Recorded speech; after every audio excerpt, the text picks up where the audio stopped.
Water మహాశయులందరికీ హృదయపూర్వక నమస్కారాలు తెలియజేస్తూ మీ అందరూ కూడా మీ యొక్క ఓటుని 13వ తారీఖు జరిగే ఎన్నికల్లో సద్వినియోగపరచుకోమని చెప్పి కోరుతా ఉన్నాను. అందరినీ కూడా బడ్డీ కొట్టు నుండి బడా వ్యాపారం వరకు, కామన్ మ్యాన్ నుండి కలెక్టర్ గారి వరకు, విద్యార్థి నుండి అధ్యాపకుని వరకు, రైతు కూలి నుండి రైతు వరకు, బలహీన వర్గం నుండి ఉన్నత వర్గాల వరకు, పేదవాడి నుండి ధనికుని వరకు, ఓటు హక్కు ఇప్పుడు వచ్చినటువంటి మొదటి ఓటు హక్కు నుంచి వయోజన ఓటు హక్కు వరకు, కార్యకర్త నుండి పార్టీ నాయకుల వరకు, నిరుద్యోగి నుండి ఉద్యోగస్తుల వరకు, కార్మికుడి నుండి పారిశ్రామికవేత్త వరకు, కులాలకి మతాలకి ప్రాంతీయ తత్వానికి అన్నిటి స్త్రీ పురుష ట్రాన్స్జెండర్ భేదాలు లేకుండా ప్రతి ఒక్కరూ కూడా తమ ఓటు హక్కుని వినియోగించుకోవాలని చెప్పి కోరుతా ఉన్నాను.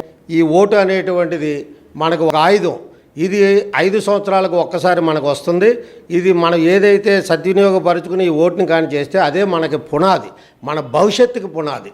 మీరందరూ కూడా ఓటు వేయడం వలన దేశంలో కానీ రాష్ట్రంలో కానీ సురక్షమైన పాలన, అన్ని వసతులు కలగడానికి కానీ, అటు పారిశ్రామిక రంగంగా అభివృద్ధి చెందడానికి, లేకపోతే దేశం రాష్ట్రం ప్రగతి పదవుల్లో నడవడానికి, పర్యావరణాన్ని కాపాడడానికి, అటవీ సంరక్షణ జరగడానికి, వన్యప్రాణుల సంరక్షణ జరగడానికి, సాంకేతికంగా అభివృద్ధి చెందడానికి, నిరుద్యోగం పోవడానికి, ఉపాధి అవకాశాలు కలగడానికి, మెరుగైన సదుపాయాలు సామాన్యమానకు అందుబాటులో ఉండడానికి, ప్రతి విషయంలోనూ కూడా మనం ఏ వ్యాపారపరంగా అభివృద్ధి చెందడానికి, ఉద్యోగపరంగా అభివృద్ధి చెందడానికి అన్ని విధాల ఏదైనా సరే ఆలోచన చేసి మంచి ప్రభుత్వం మనకు కావాలి అని మీరు దృఢ నిశ్చయంతో ఆలోచన చేసుకుని ఏ పార్టీ అయితే కరెక్ట్గా ప్రభుత్వాన్ని నడుపుతుందో ఆ పార్టీకి మీరు ఓటు వేసి గెలిపించాలి.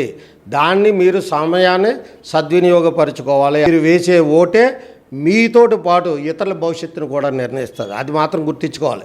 మనం ఓటు వేయకపోతే ఏమిటి అనుకుంటే మిగతా వాళ్ళ భవిష్యత్తుతో పాటు మీ భవిష్యత్తును కూడా పాడు చేసుకున్నట్టే.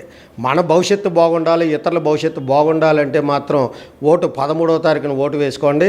ఆ రోజు హాలిడే ప్రకటించారు. హాలిడే కదా అని ఎంజాయ్ చేయడానికి కాకుండా అది హోలీడేగా, అంటే పవిత్రమైన దినంగా భావించి గంట ఉన్నాయి, 2 గంటలు ఉన్నాయి, 3 గంటలు ఉన్నాయి, 4 గంటలు ఉన్నాయి లైన్లో నుంచి మీరు ఓటు వేస్తేనే ఈ దేశం, ఈ రాష్ట్రం ముందంజలో ఉండేటువంటి మంచి ప్రభుత్వం వస్తుంది. అది ప్రపంచంలోనే మన దేశం అగ్రగామిగా ఉండాలనేటువంటి ఆలోచనలు ఒకటి ఉండాలి. దేశంలోనే అగ్రగామిలో ఉండేటువంటి రాష్ట్ర ప్రభుత్వం ఉండాలనేటువంటి ఆలోచన, వీటిని దృష్టిలో పెట్టుకుని మన అందరి భవిష్యత్తు బాగుండాలి. అందుకనే నేను ఎంతసేపు అయినా లైన్లో నుంచి ఓటు వేయడానికి సిద్ధంగా ఉన్నాను. ప్రతి ఒక్కరూ కూడా ఓటును మాత్రం ఆ రోజు లైన్లో నుంచి వేయవలసిందిగా కోరుచున్నాను. ప్రలోభాలకు లొంగవద్దు.